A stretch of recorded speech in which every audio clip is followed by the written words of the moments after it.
자, 화폐의 시간 가치에 대한 기본적인 이제 개념은 정리를 하셔야 되는데, 일단 가장 1차적으로 역수는 구별을 해드렸어요. 역수는 구별할 수 있으시죠? 그 다음에 미래 가치하고 현재 가치 구하는 것도 역시 구별 가능하시겠죠? 얘가 미래 가치 구한다는 거예요.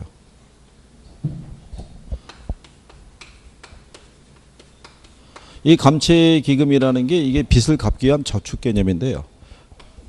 일단 우리가 이제 간단하게 얘만 미음이 있으니까 이게 미래 가치 구하는 걸로, 그죠? 예, 복잡하게 하시면 또 힘드실 테니까, 예, 그렇게 해서 미래 가치 구하는 것은 감채인계수다라는 거를 이제 구별하시면 되고, 역수는 우리가 지난번에 이모티콘을 가지고 이제 정리해 드린 거죠. 이렇게 역수고 내려서 역수가 된다, 이렇게 정리해 드린 거고.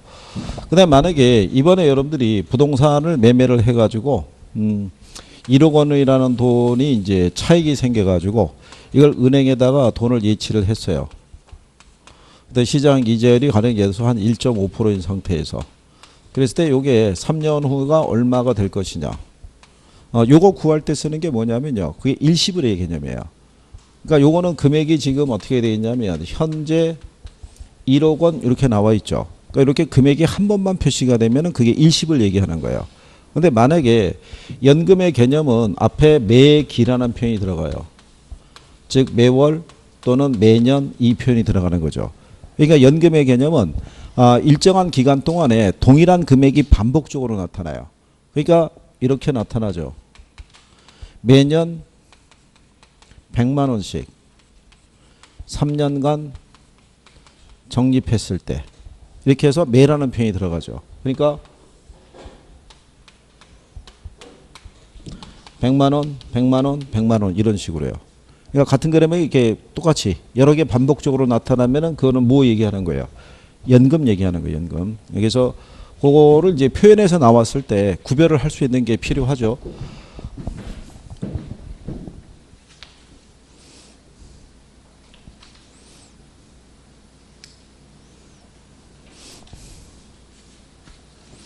여기는 이제 우리 예제상에서는 만약에 표현이 안 돼 있는데, 그래서 만약에 문항상에서요, 현재 그렇죠 5억 원인 주택이 시장 이자율이 뭐 3%일 때 3%씩 상승한다고 가정할 때 5년 후에는 가치가 얼마가 되겠느냐 이렇게 물어볼 때요, 현재 1원이잖아요, 1원. 그러니까 금액이 한 번만 이렇게 표시가 될 때는 그건 일시불 생각을 하시면 되겠고, 매년 또는 매월이라는 표현이 들어가게 되면은 뭐 생각하시면 돼요? 연금 계산하시면 돼요, 연금. 그리고 연금은 우리가 뭐 구하는 개념이라고 그랬냐면요, 얘는 총액 구하는 개념이라고 그랬어요, 그죠? 연금은 뭐 구하는 개념이에요? 총액이고요. 여기 있는 감채인계수는 이 총액을 나눈 뭐가 되겠어요? 할부금을 구하는 개념이에요. 얘네는. 그러니까 여기도 연금의 현가계수라는 것은 연금 들어가면은 뭐 구하는 개념이에요? 총액을. 그렇죠? 여기 있는 저당상수는 그 총액을 나눈 뭐를 구하는 개념이에요. 얘가 여기서 보면 연금의 현가계수가 총액 구한다고 그러죠. 가령 예를 들어서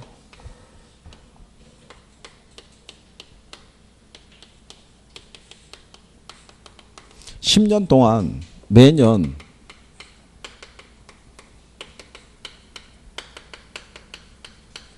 (1,000만 원씩) 상환하는 조건으로 융자를 받았어요. 그죠? 그러면 내가 이 사람이 융자 받은 총액이 있죠. 네, 총액이 얼마냐를 계산하려면 어떻게 하면 되겠어요? 이거를 다 무슨 가치로? 네, 현재 가치로 할인해서 합하게 되면 얘가 융자 총액이 된다는 얘기죠. 무슨 말인지 아시겠나요? 근데 저당상수의 개념은 뭐겠어요?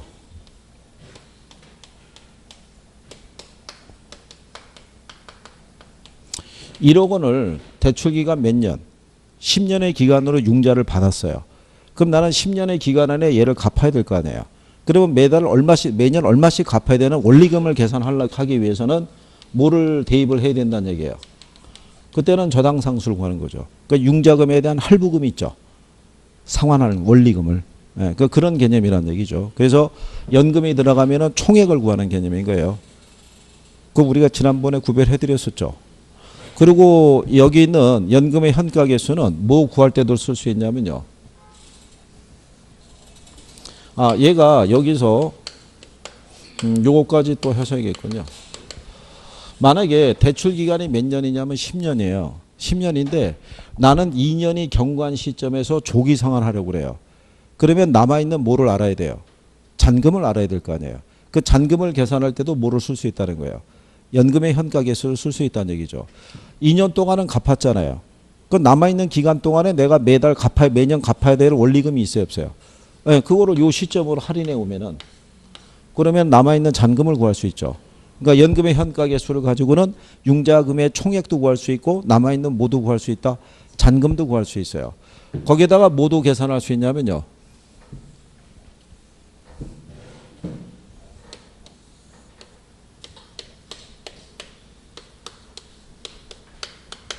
(5년) 동안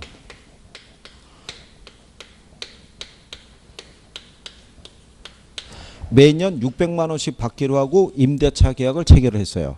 근데 이거를 임대차 계약을 체결하는 시점에 일시불로 받고 싶은 거예요. 그러면 임대료 수입에 대한 무슨 가치? 현재 가치 있죠. 이 총액을 구할 때도 뭐를 쓸 수 있는 거예요? 연금의 현가계수를 쓸 수 있는 거예요. 거기까지는 여러분 시험에 나온 거예요. 임대료 수입의 현재 가치를 계산하니까 여러분 시험에는 뭐라고 나왔냐면 이렇게 된 거죠. 매월 말 50만 원씩 5년간 들어올 것으로 예상되는 임대료 수입의 현재 가치를 계산하려면 뭐를 써야 되느냐 이렇게 출제하는 거예요. 실전에. 그러면은 매월 말 50만 원씩 몇 년인 거예요? 50년이면 60개월 동안. 그죠? 50만 원씩 들어올 거 아니에요.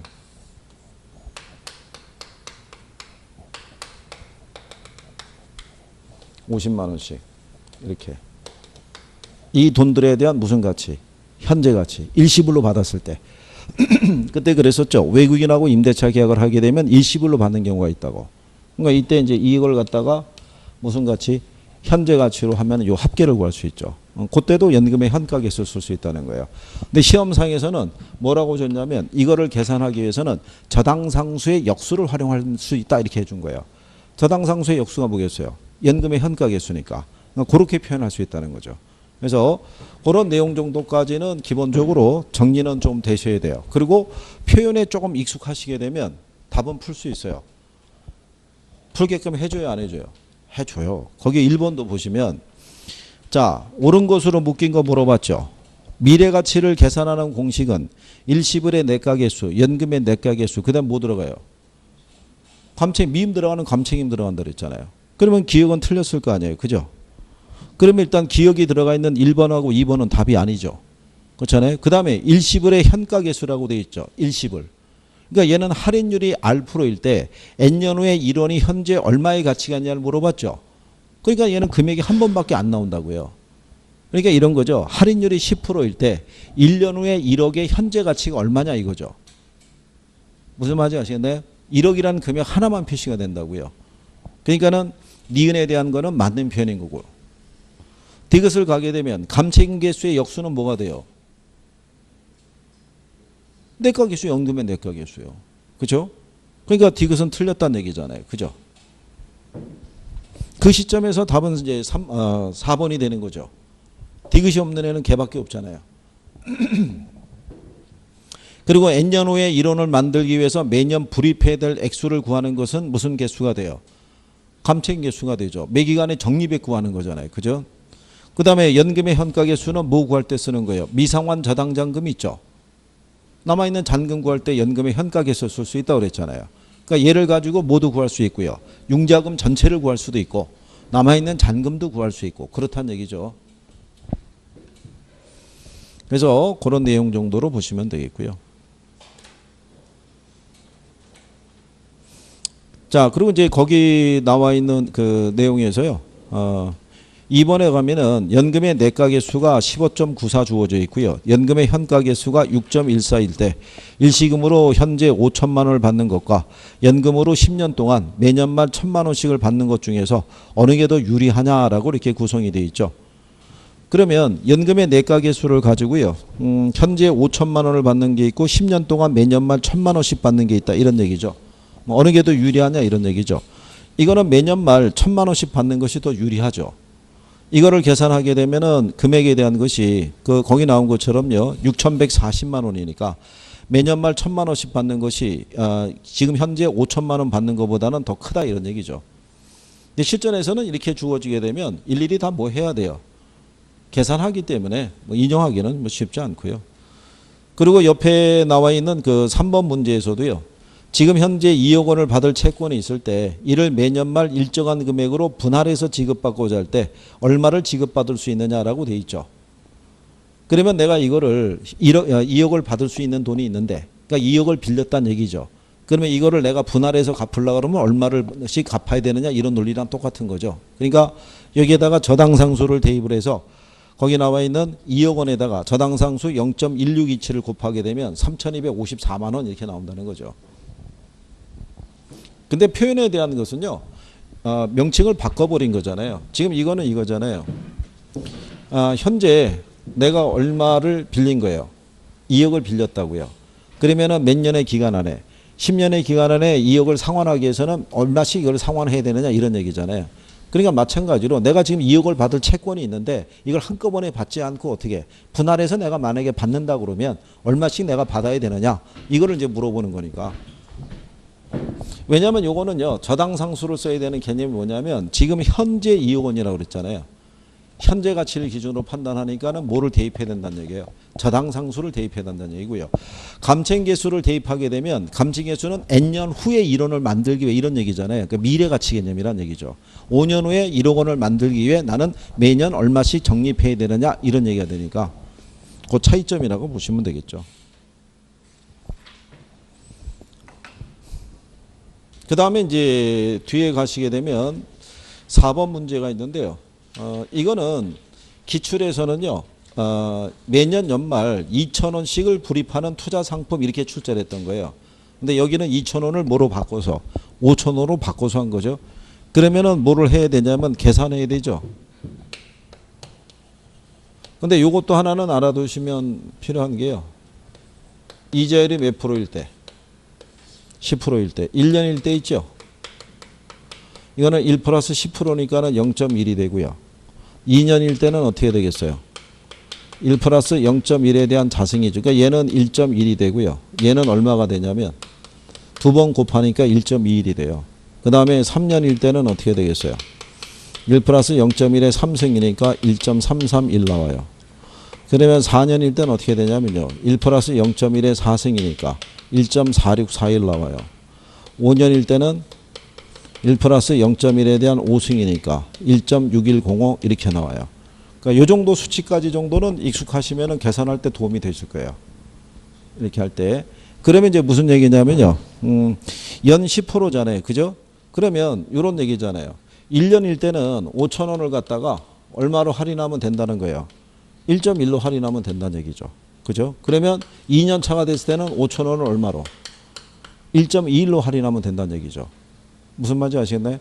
그러면은 그 값을 구할 수 있어요, 없어요? 이거 할인하게 되면 이게 4,545원 뭐 이렇게 떨어져요. 1.21로 할인하게 되면 4,132원 이렇게 나온다고요. 이렇게. 그러니까 요거는 이제 뭐를 대입하는 건지를 조금 빨리 알게 되면 그래도 좀 난데 10% 개념 정도는 그래도 숙지를 하시면은 조금 도움될 수 있다 이거죠. 그래서 계산하시게 되면은 8,677원 되는데요. 10원 이하는 절사하라고 돼 있으니까 그래서 8,600원 이렇게 보시면 된다는 얘기죠.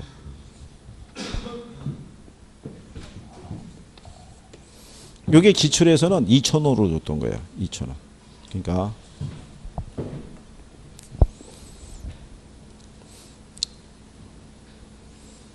그 다음에 5번에 나와 있는 융자 잔고 계산하는 거는요. 이거 잔금 비율 계산할 수 있어야 되는 거죠. 잔금 비율 계산하려고 그러면은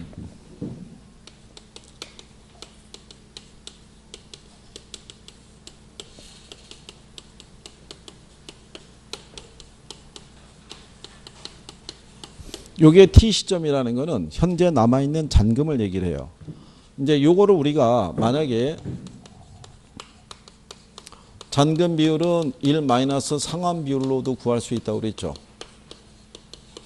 그래서 만약에 상환 비율이 30%면 남아있는 잔금이 70%. 뭐 이렇게 해서 상환 비율을 알고 있으면 이렇게 대입해서 구할 수 있는데요. 모르면은 구해야 되거든요. 그러면 아까 우리가 뭐라고 그랬냐면요. 융자금하고 잔금 구할 때는 여기 있는 개수 중에서 뭐 쓸 수 있다고 그랬어요. 조금 아까. 저기다 우리가 할 때 연금의 현가 개수를 가지고는 융자금도 구할 수 있고 남아있는 잔금도 구할 수 있다 그랬잖아요. 그죠? 그러니까 얘를 구하기 위해서는요. 원리금에다가 연금의 현가 개수를 쓰는 거죠. 쓸 때 이자율이 R고요. 기간이 N년이라고 이렇게 봤을 때 이 N이라는 게 뭐냐면 전체 대출 기간을 얘기를 해요. 전체. 그 다음에 남아있는 잔금을 계산하려고 그러면요. 원리금에다가 연금의 현가 개수 이렇게 해놓고요. R 플러스 N-T년이에요. 그러면 N-T년이라는 건 뭐냐면 남은 기간을 얘기를 해요. 그러면 거기 문제를 보시면 연금의 현가 개수가 주어져 있죠. 5년, 10년, 15년 주어져 있잖아요. 그죠? 근데 우리가 몇 년의 기간으로 빌린 거예요? 15년의 기간으로 빌렸잖아요. 몇 년? 15년. 그러면은 분모는 몇 년의 연금의 현가 개수가 들어가면 돼요? 15년. 그러니까 15년이면은 93을 줬었죠? 그럼 여기는 93 들어가면 되죠. 그러면 현재 남아있는 잔금을 계산해야 되잖아요. 그죠? 잔금은 전체 대출 기간에서 현재 시점이니까 15년에서 몇 년 경과했대요? 5년 경과했으면 15에서 5를 빼면 남는 게 얼마예요? 10년이잖아요. 그렇죠? 그럼 남아있는 잔금은 남아있는 게 10년치 내가 갚아야 될 게 남아있는 거잖아요. 그러면 10년에 대한 거는 얼마가 되겠어요? 76이죠. 이렇게. 그러면 이렇게 세워주면 관계가 없는데 출제자들 항상 쓰러트린다고 그랬죠. 이게 예전에 이게 93.05744 76.07116 원래는 이렇게 준 거였어요. 여기는 이게 기출이에요. 기출. 수업 시간에 했던 거라고요. 근데 여기서 이제 이게 복잡하니까 이거 뺀 거죠. 이렇게. 그러면 우리가 이렇게 세워져 있으면 다리 거서 쓰러뜨리면 머리 무거운 애부터 앞으로 쓰러진다고 그랬죠. 그러니까는 뭐가 먼저 나오겠어요? 76이 먼저 나오는 거죠. 그렇죠? 네. 그렇게 하니까 답이 몇 번이 되겠어요? 3번 이렇게 되겠죠. 그죠? 이거 오래전에 한번 나온 거예요. 오래전에 한번 나오고 난 다음에 그 이후로는 또 소식이 끊겨 있는데 어쨌든 이제 구하는 요령 정도만 이제 그렇게 알아요. 단순 대입으로밖에 안 줘요. 그 다음에 이제 6번을 가시게 되면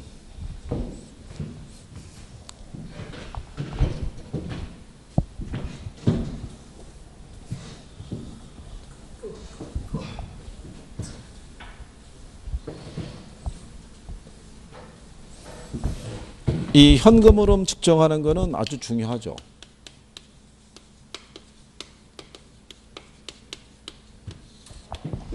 현금 흐름을 측정할 때 일단 제일 중요한 게 뭐냐면 이거 구하는 게 일단 제일 중요하죠. 영업 현금 흐름이 있죠. 이건 우리가 이렇게 해드렸죠.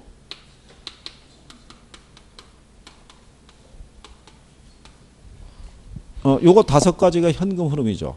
5가지가. 그래서 가능 총소득이 있고요. 유효 총소득이 있고 그 다음에 순영업소득이 있고요. 그 다음에 세전 현금 흐름이 있고요. 그 다음에 세후 현금 흐름이 있고요. 요 5가지의 배열하고요. 요건 기본적으로 정리를 꼭 해두셔야 되죠. 그죠? 작년에도 출제를 했고요. 올해도 여러분 시험에 뭐 어떤 형태가 됐든지 간에 반영될 소지가 되게 크죠. 그럼 여기서 일단 이 가능 총소득은 뭐를 가능 총소득이라고 그랬어요? 가능 총소득은? 응? 가능 총소득은? 이거. 연간 최대한의 임대수익이에요. 1년간 이 부동산에 투자했을 때 벌어들일 수 있는 최대한의 임대수익을 얘기하는 거예요. 만약에 여기 20실이 있어요. 임대 단위가. 근데 실당 연 가령 예를 들어서 500만 원씩 임대료를 받게 돼 있다는 거죠. 그러면은 두 개 곱하면은 얼마 나오겠어요? 1억 나올 거 아니에요. 그러면은 이 공간 안에서는 이 조건 하에서 벌어들 수 있는 최대한의 임대 수익이 가능 총소득이라고요. 그럼 얘를 구할 때는 어떻게 구하냐면 임대 단위에다가 임대 단위당 예상 임대료 있죠. 이걸 곱하면 되죠. 이렇게. 그러니까는 20에다가 얼마? 500만 원 곱하면 1억 나올 거 아니에요. 그렇죠? 근데 혹시 만약에 선생들이 모의고사를 줄 때는 이거를 월로 줄 수가 있을 거예요. 월로. 월로 주면은 뭐로 바꿔야 돼요? 연으로 바꿔야 되죠. 그렇죠? 만약에 예를 들어서 20실인데 월 50만 원씩 받기로 했다. 그죠? 50에 대한 20실이면 얼마겠어요? 한 1000만 원 나올 거 아니에요. 그럼 1년이면 1억 2천 될 거 아니에요. 1억 2천으로 바꿔야 된다는 얘기죠. 그게 월간으로 나왔으면. 그래서 표시할 때요. 월인지 연인지를 갖다가 출제할 때도 표시를 해줘요. 구별을 할 때. 그러니까 그거를 이제 정리하시면 되겠고요. 그래서 가능 총소득이고요. 여기서 이제 뭐 빼요? 공실 빼죠. 그 다음에 여기서 기타 소득을 나오면 이제 유효 총소득이 되고요. 여기서 뭐 빼요? 경비 빼죠. 그럼 이 경비 안에 보게 되면 경비에 포함시키는 게 있고 경비에 포함시키면 어떻게 돼요? 안 되는 것도 있겠죠. 그죠? 네. 그럼 포함할 수 있는 건 뭐 있어요? 포함할 수 있는 거.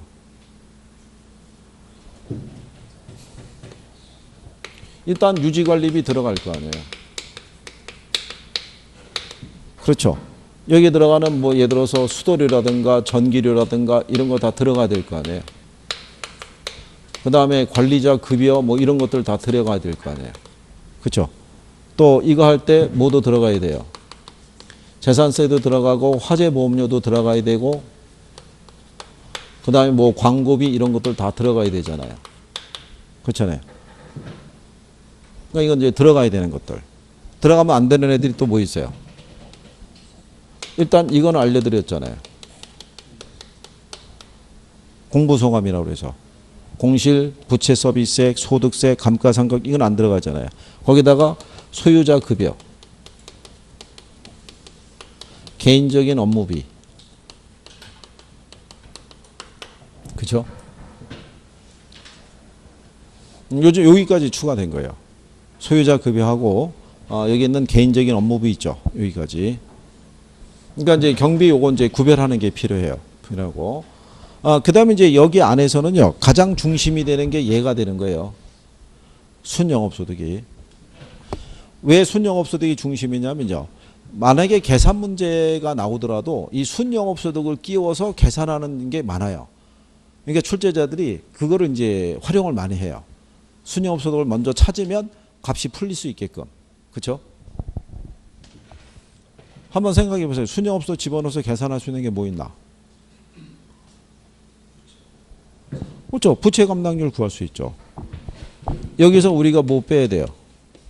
부채 서비스세. 이게 부채 감당률 공식이잖아요. 그 다음에 순소득 승수도 들어가죠. 종합환원율도 들어가죠. 그 다음에 수익가격 구할 때도 얘가 들어가죠. 순영업소득이. 그러니까 순영업소득을 넣고 계산할 수 있는 내용이 되게 많은 거예요. 그리고 우리가 아까 자기자본 수익률 계산할 때도 마찬가지죠. 순영업소득을 먼저 구해야 되잖아요. 그러니까 그런 것들을 잘 정리할 수 있으셔야 돼요. 근데 얘를 갖다가 직접 순영업소득이라고 주면 관계가 없는데 직접도 잘 안 준다고요. 그러니까 예를 들어서 부채 서비스액이 4천만 원이고요. 세전 현금 흐름이 6천이래요. 그죠? 그러면 순영업소득이 얼마겠어요? 그럼 1억일 거 아니에요. 빼서 내려왔으니까 더 하면 될 거 아니에요. 그죠? 그러니까 여러분들에게 어떻게 한번 줬냐면요. 총 투자액이 10억이래요. 이렇게 준 상태에서 종합환원율이 있죠. 네, 종합환원율이 몇 프로냐 이렇게 물어보죠. 그죠? 그러면 종합환원율을 계산하려고 그러면 총 투자액분에 뭐 계산해야 돼요? 순영업소득. 그렇잖아요. 그러면 요걸 준 거예요. 이렇게. 순영업소득이라 안 주고 부채 서비스하고 뭐하고 세전 현금 흐름만 나란히 배열해 준 거예요. 그러니까 그거를 아는 사람은 두 개 더하면 얘가 나온다는 거를 알 수 있게끔. 예, 그러니까 그렇게 해서 구할 수 있는 요령을 좀 갖고 계시면 되죠. 그리고 이제 또 하나는 여기 있는 요 부채 감당률이 1이면 세전 현금 흐름이 0이 될 수도 있어요, 없어요? 부채 감당률이 1이면 여기 있는 세전 현금 흐름이 제로가 될 수도 있어요, 없어요? 제로가 될 수도 있어요. 순 영업소득이 1,000만 원이고요. 부채 서비스액이 1,000만 원이에요. 그럼 제로죠, 뭐. 그렇죠?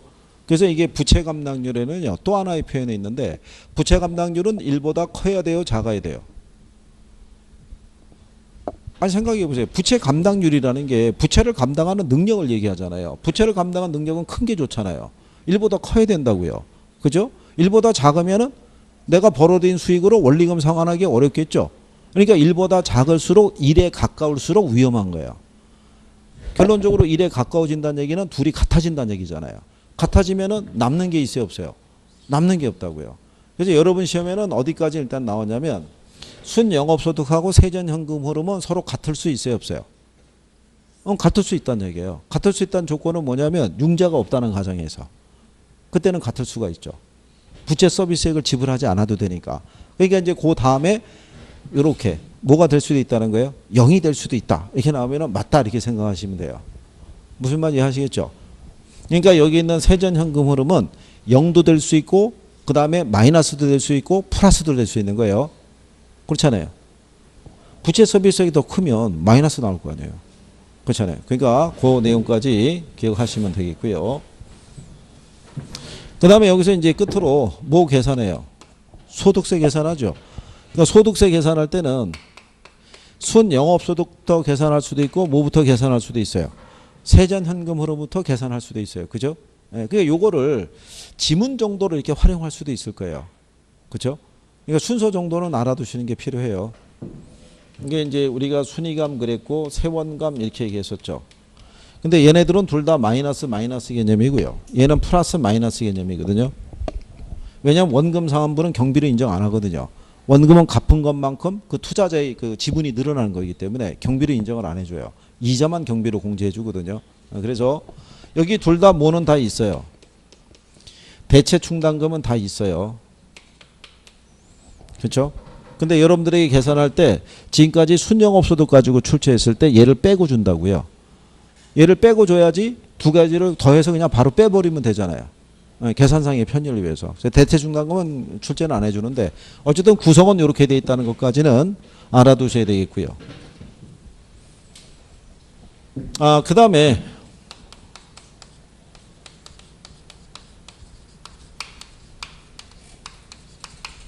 매각 현금 흐름 있죠. 거기도 숙지는 하고 들어가야 돼요. 그죠? 이 순서 어떻게 된다 그랬어요? 이거. 에?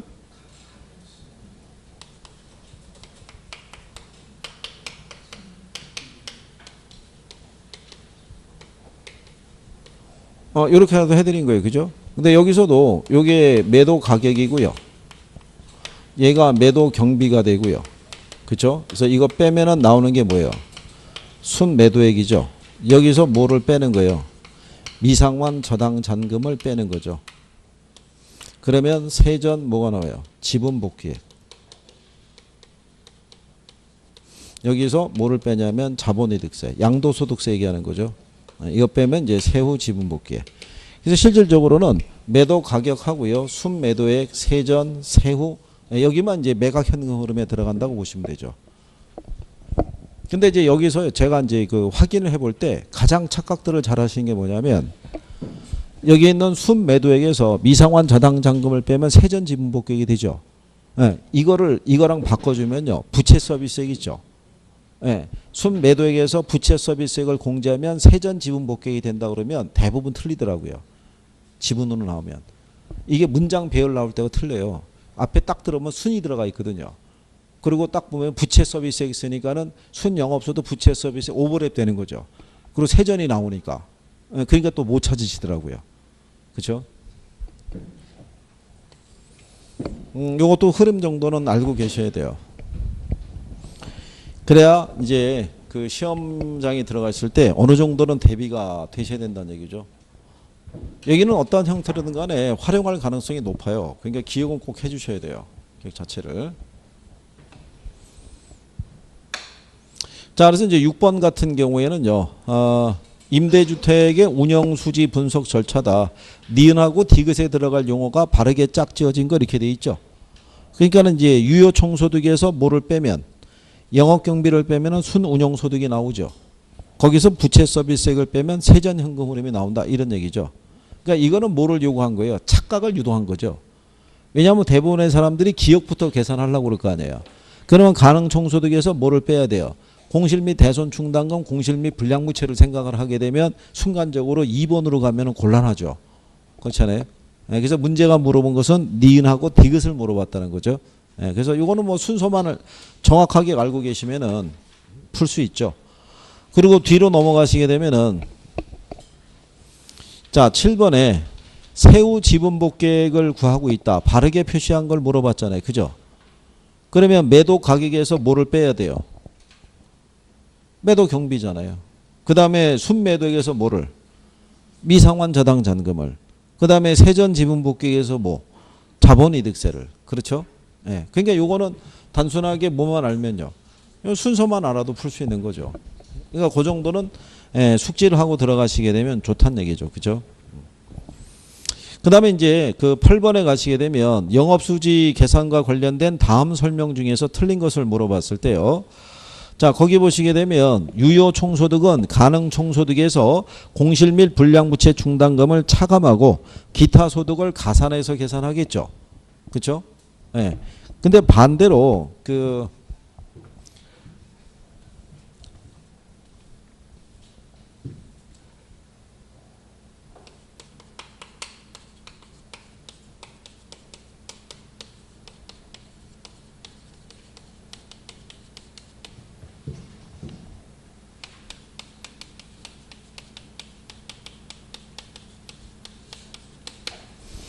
자, 유효총소득에서 기타 수입을 빼고요. 그 다음에 공실 있죠. 이거를 가산하면은 가능총소득이 된다. 그럼 맞아요, 틀려요? 가능총소득은 유효총소득에서 기타 수익을 빼고 공실을 더하면 가능총소득이 된다. 네? 맞겠죠. 여기서 내려갈 때는요. 가능총소득에서 뭐를 빼요? 공실을 빼고 기타 소득을 더해서 나온 게 뭐예요? 유효잖아요. 그럼 얘를 구하려고 하면 이거 빼고 이거 더하면 얘가 나오겠죠. 역순이니까. 그렇잖아요. 그렇게 해서 또 이게 줬을 때 판별이 바로 안 되시는 분들이 있고, 그 다음에 또 하나는 뭐가 있냐면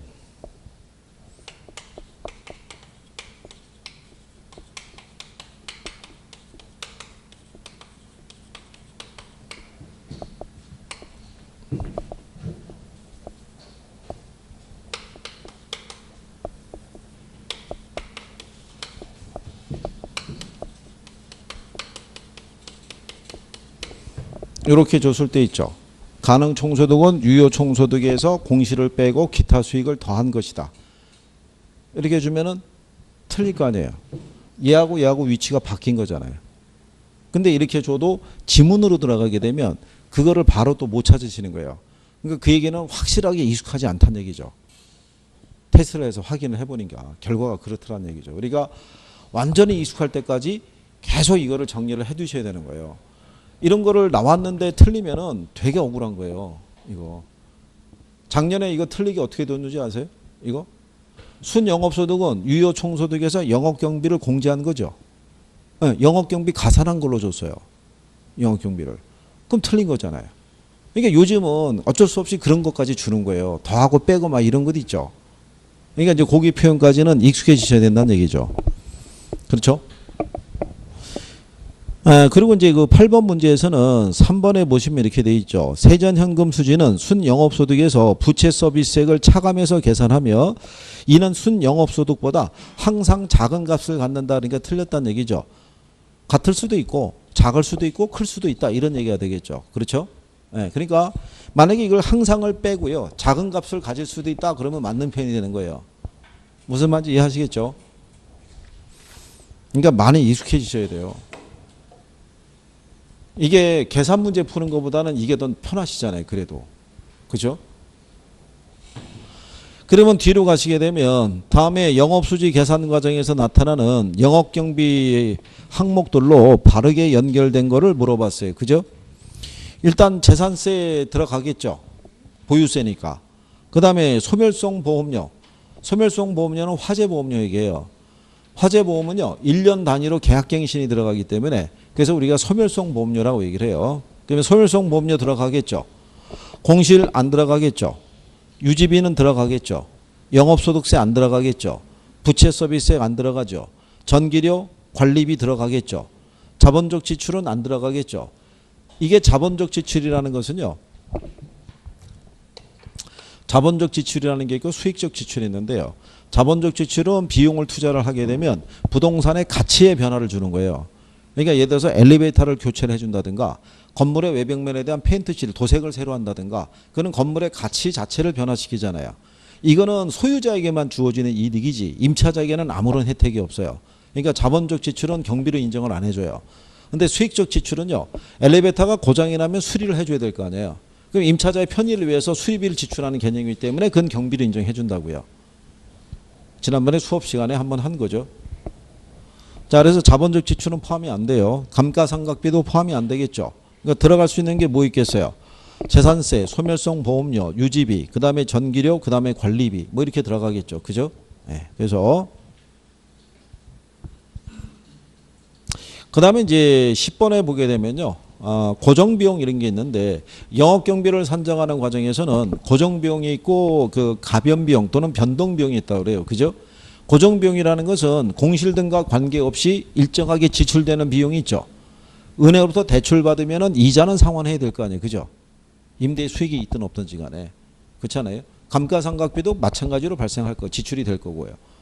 대신에 이제 사용량에 따라서 값이 틀려진 애들이 있죠. 전기료, 수도료 뭐 이런 애들이 있잖아요. 그죠?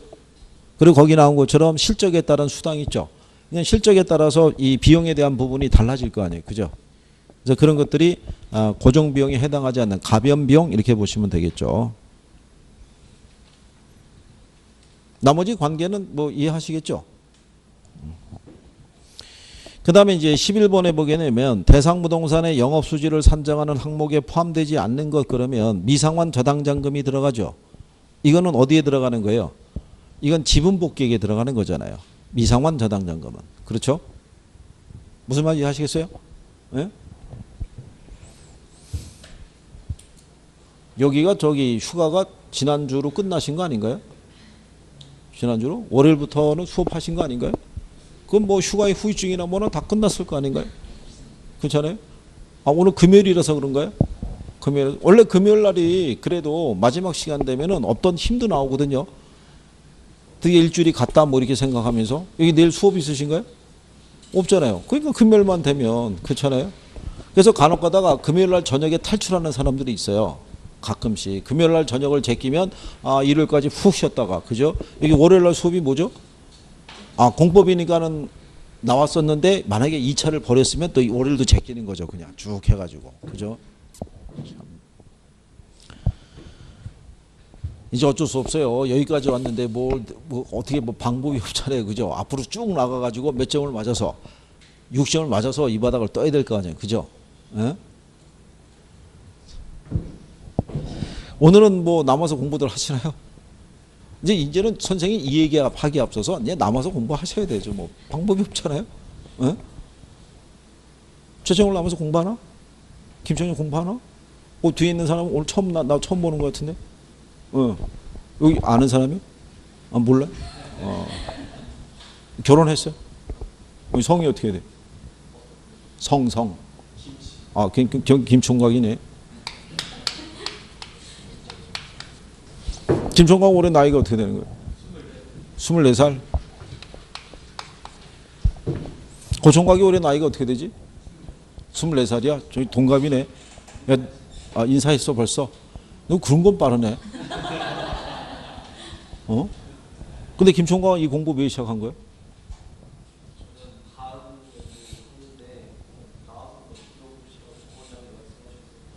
내년을 목표로? 내년을? 일단 그래도 원서 접수는 해야 돼. 원서 접수는 해가지고 이거를 일단은 1차의 포커스로 한번 더 봐가지고 한번 해봐야 되는 거예요. 주기살기를 한번 해봐가지고 경제에 대한 그 기초적인 거는 좀 알고 있어요. 경제? 잘 몰라. 아직. 그러면 집에서 동영상을 갖다가 빨리 한번 들어봐야 돼. 빨리 이렇게 한번 돌아가지고 시간 투자해가지고 그러니까 일주일에서 이제 대다수 시간 있으니까 그걸 빨리 돌아가지고 용어 좀 익혀가지고 한번 도전해서 물론 내년을 목표로 하지만 일단은 올해 1차라도 한번 도전해 보겠다라는 목표 의식을 갖고 가야 남아있는 몇 개월이라도 정확하게 갈 수 있지. 그냥 쭉 가면서 내년이니까 그냥 이렇게 넘어가면 내년도 후유증이 더 생긴다고. 그러니까는 그렇게 해서 해보면 되고. 그러면 고총각돈을 남아서 공부하는 거네. 아니 왜 대답을 안 해?